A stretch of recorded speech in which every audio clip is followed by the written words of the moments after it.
Bugungi kunda saylovlar o'zini demokratik deb hisoblaydigan barcha mamlakatlar uchun tabiiy va ajralmas bir mexanizmga o'xshaydi. Qadimgi zamonlardan beri odamlar u yoki bu nomzodni tanlab kelishgan. Faqatgina prezident yoki deputatlarni emas, balki oqsoqollarni tanlashgan. Lekin yillar o'tishi bilan bu jarayon yo'qolib ketdi va yana qayta tiklandi va rivojlandi. Zamonaviy saylovlarning asosi qadimgi Yunon va Rimga borib taqaladi. Ushbu davlatlarda erkin fuqarolar xalq yig'ilishlarida qatnashib va siyosiy jarayonlarda ishtirok etishi shart bo'lgan. Yig'ilishda ovoz berish orqali o'z xohishini qonun ko'rinishida mustahkamlagan. Xullas, bugungi sonimizda Gerodot va Aristotel davridagi saylov jarayonlari, Britaniyaning o'ziga xos saylov tarixi va albatta O'zbekiston haqida gaplashamiz. Videoga like bosish esingizdan chiqmasin. Boshladik. Mana behayo narsa ko'rishni kamaytir. Xuddi shunday. Atrofga bo'lgan dunyo qarashini kengaytir. Xuddi shunday. Vaqtini zoya ketkazmay to'xta. Xuddi shunday. Top million ma'lumotlar. Xuddi shunday.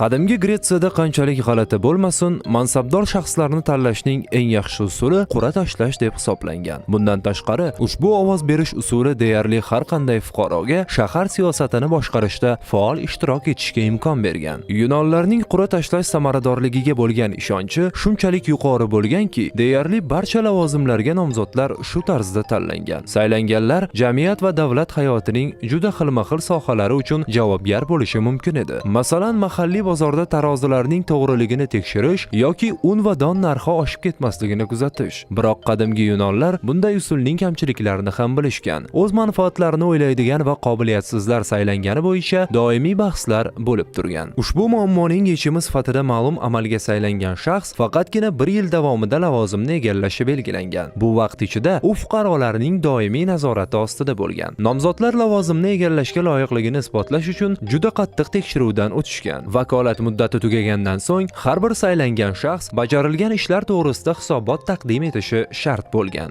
Ammo qur'a tashlash bilan saylash usuli doim ham ishlatilmagan. Aristotelning yozishicha, bu usul harbiy xarajatlar bo'yicha xazinachi, ko'ngilochar faoliyatlar fondi rahbari va suv quvurlarining ishonchli vakilini tanlashda ishlatilmagan. Qadimda ovoz berishning boshqa usullari ham bo'lgan. Masalan, qo'llarni ko'tarib ovoz berish usuli. Bu usul eng muhim davlat lavozimlariga nomzodlarni saylashda ishlatilgan. Qo'llarni sanab, yakuniy natijani aytadigan alohida odamlar tayinlangan. Bu odamlar saylov boshlanish arafasida aniq bo'lgan. Bu orqali greklar avvaldan kelishuv va shunga o'xshash holatlarni oldini olgan. Qadimgi Afinada ostrakoforiya, loydan yasalgan parchalarda yozish orqali ovoz berish usuli ham bo'lgan. Ushbu usul qadimgi afinaliklarning tanloviga davlat tizimi uchun alohida xavf tug'diradigan odamni fuqaroligidan mahrum qilish yoki qadimgi Afinadan chiqarib yuborish to'g'risida qaror qabul qilishda ishlatilgan. Ko'proq ovoz yig'gan fuqaro 10 yil davomida shahardan haydalgan. Aslida ostrakoforiya yashirin ovoz berishning eng qadimgi shakllaridan biri hisoblanadi. Ovoz berish kuni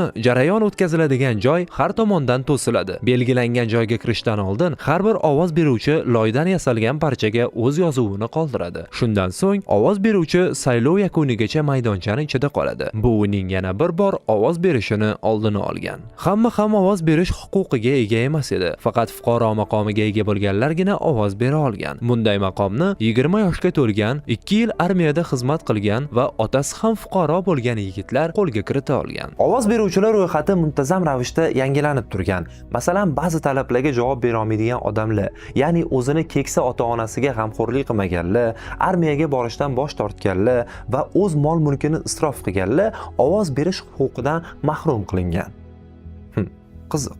Shunday qilib 100 ming aholidan 15-20 ming kishigina ovoz berish huquqiga ega bo'lgan. Ularga qonun chiqaruvchi, ijro etuvchi va sud hokimiyatini tartibga soladigan xalq yig'ilishlarida ishtirok etishga ruxsat berilgan. Bunday yig'ilishlar oyiga 4 marotaba o'tkazilgan. Muhim holatlarda, masalan, urush paytida xalq yig'ilishi tez-tez o'tkazib turilgan. Yig'ilishda ishtirok etish qadimgi Afina fuqarosining huquq va burchi bo'lgan. Xalq yig'ilishlari Akropolning g'arbiy yonbag'riga yaqin Pniks tepaligida bo'lib o'tgan. Ko'plab taniqli qadimgi Yunon mutafakkirlari va ma'ruzachilari, xususan Afina demokratiyasining asoschilaridan biri hisoblangan Perikl ham Pniks tribunasida chiqish qilgan.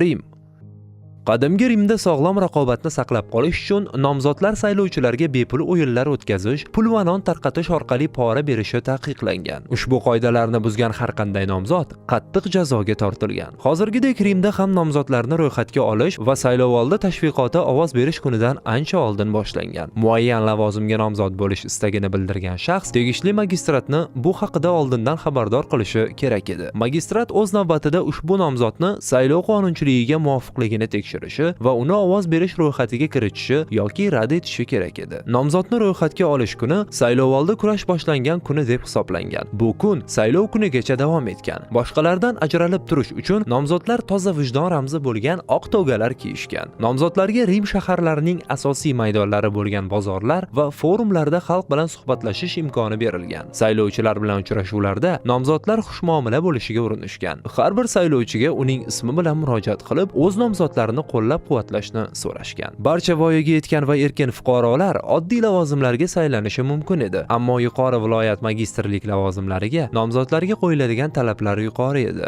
Voyaga yetgan bo'lish va fuqarolikdan tashqari yaxshi obro'-e'tibor va lavozimi bo'lishi talab qilingan. Rimda viloyatlardagi saylov natijalari poytaxtdan farq qilgan. Avval har bir hududning ovoz berish natijalari alohida sarhisob qilingan. Keyin barcha hududlarning natijalari taqqoslanib va ko'pchilik hudud bergan nomzod g'alaba qozongan. Yangi saylangan shaxs o'z lavozimida 1 yil davomida xizmat qilgan. Qadimgi Rimda targ'ibot tashviqot ishlari turli ko'rinishda bo'lgan. Ba'zilarida nomzodlarning yuqori axloqiy fazilatlari, kasbiy faoliyati yoki kelib chiqishi to'g'risidagi ma'lumotlar yozilgan. Nomzodlarning majburiyatlari yoki dasturlari kam holatlarda yoritilgan. Shuningdek, arxeologlar nomzodlarga nisbatan haqorat yoki nomzodlarning karikaturalarini o'z ichiga olgan yozuvlarni ham topishgan. Ba'zi shunga o'xshash yozuvlarda nomzod tarafdorlari negativlarni o'chirishga uringanlarini ham payqash mumkin. Bundan tashqari saylovga kelish uchun chaqiruvchi neytral yozuvlar ham topilgan.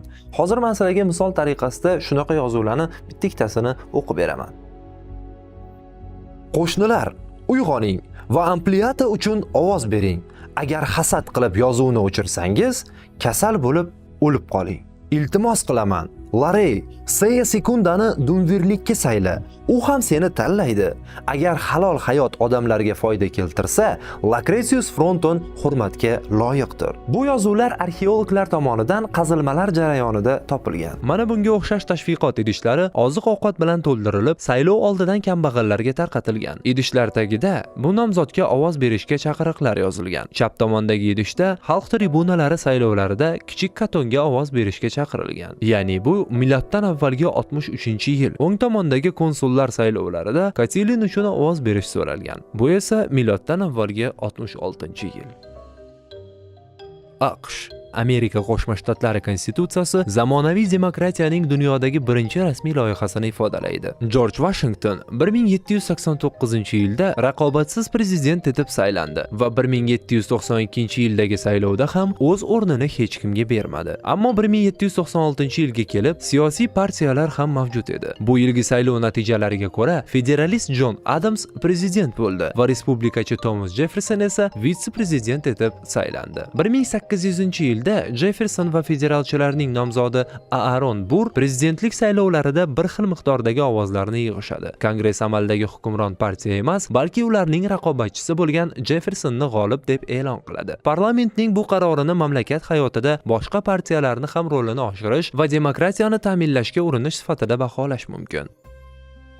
Fransiya 1791-yilda Fransiya konstitutsiyasining qabul qilinishi mamlakatdagi siyosiy vaziyatga va tomonlarning kurashiga sezilarli ta'sir ko'rsatdi. Davlat hokimiyati organlarining yangilangan tizimi mamlakatda qisqa muddatli muvozanat yaratdi. Ayni vaqtda Fransiyada ilk marotaba raqobatchi 3 partiya yuzaga kelgan. Bular Yakobillar, filiallar va Girondistlar. Ammo bu respublika va undan keyingisi ham qisqa vaqt ichida qulaydi. Shunga qaramay, konstitutsiya qabul qilinganidan so'ng o'tkazilgan saylovlarni Fransiya bugungi demokratik ko'rinishining ma'lum ma'nodagi poydevori deyish mumkin. Buyuk Britaniya. Britaniyada 17-asr oxiri, 19-asr boshlarida saylov huquqi hali ham 1414-yilgi qonun bilan tartibga solingan edi. Jamoatlar palatasiga vakil yuborish huquqiga yiliga kamida 40 shilling daromadga ega bo'lgan va saylov to'g'risidagi farmonni e'lon qilgan paytda okrugda yashagan ritsarlar ega edilar. Shunga o'xshash talablar shahar saylovchilariga ham tegishli bo'lgan, ammo o'z nomzodlarini qirollik Borg maqomini bergan shaharlargina yubora olgan. Saylovchilar ro'yxati sheriflar tomonidan tuzilgan. Ular agarda qonunni suiiste'mol qilishsa, jarima yoki 1 yillik qamoq bilan jazolanishgan. Arxaik saylov huquqi asosida jamoatlar palatasiga 158 deputat, shu jumladan Shotlandiyadan 45 nafar deputat saylangan. 1801-yildan boshlab Irlandiyadan yana 100 ta deputat qo'shilgan. Palataning katta qismini shaharlar vakillari, ya'ni 467 nafar deputat, keyinchalik grafiklardan 186 nafar nomzod tashkil etgan. 5 nafar deputatni Cambridge va Oxford universitetlarini saylagan. Ammo 19-asrda Britaniyada oddiy aholining juda kam vakili bo'lgan. Birmingham, Manchester kabi yirik shaharlardan umuman deputatlar yuborilmagan. Qayerdan qancha deputatlar saylanishini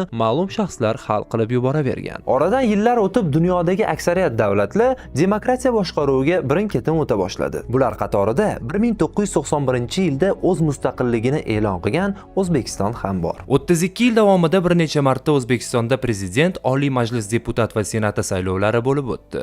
Lekin ungacha o'lkamiz aholisi saylov o'zi nimaligi va u nima uchun kerakligini deyarli tushunmagan. Chunki demokratiya sharoitida yashamagan. Turli mamlakatlarning istilosi, amirlik va xonlik davrlari va keyinchalik Sovet ittifoqi. Lekin baribir odamlar saylov nima sababdan o'tkazilishi va nima maqsadda o'zi o'ylab topilganini tushunish kerak deb o'ylayman. Davom etamiz. O'zbekistonning eski konstitutsiyasi 1992-yilda kommunizmdan demokratiyaga o'tgan yangi mamlakat uchun ma'lum ma'noda tezlikda tuzilgan edi. Yangi qabul qilingan konstitutsiya avvalgisidan bir nechta jihatlari bilan farq qiladi. Birinchidan, O'zbekiston ijtimoiy davlatligi belgilandi. Bu bilan davlat har bir fuqarosiga munosib turmush kechirish uchun shart-sharoit yaratish majburiyatini oldi. Ikkinchidan, konstitutsiya bo'yicha agar sizda biror muammo paydo bo'lsa va bu muammoning yechimi biror qonunda yozilmagan bo'lsa, muammo sizning foydangizga hal qilinadi. Xullas, men yuqorida ma'lumot bergan saylovlar bo'yicha ham bu konstitutsiyada yangiliklar kiritilgan. Endi prezident 5 yilga emas, 7 yilga saylanadigan bo'ldi. Shu bilan birga senatorlar soni 100 nafardan 65 nafarga tushiriladigan bo'ldi. Yana bir o'zgarish. Prezident muddatidan ilgari prezident saylovini tayinlash huquqiga ega bo'ldi. Aynan shu o'zgartirishga asosan shu yilning 9-iyul kuni O'zbekistonda muddatidan avval prezident saylovlari bo'lib o'tadi. Bu saylovga tayyorgarlik prezident Shavkat Mirziyoyev 8-may kuni qolgan 3,5 yillik prezidentlik muddatidan o'z xohishi bilan voz kechayotganini aytganidan keyin boshlandi. Demokratiya bu fuqarolarga iloji boricha erkinlik beradigan va ularning huquqlarini kafolatlaydigan hokimiyat shaklidir. Bir vaqtning o'zida u erkin odamlar orasida ma'lum tartibni ham o'rnatadi. Xalqning har qanday munosib vakili oilaviy ahvolidan qat'iy nazar hukumat a'zosiga aylanishi mumkinligini kafolatlaydi. Saylovlar esa shu demokratiyaning asosi va uni ta'minlovchi jihat ham deyish mumkin. Shunaqa qilib bugungi sonda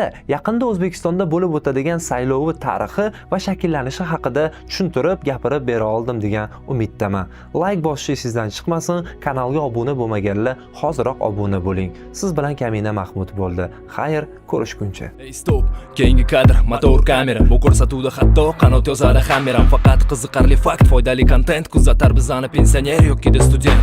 Xuddi shunday tarzda davom etadi kanal. Xuddi shunaqasi bitta o'xshashi esa navam. Hoziroq yoqib qo'ng'iroq bo'lgin obuna, like va komment ayamagin so'ra.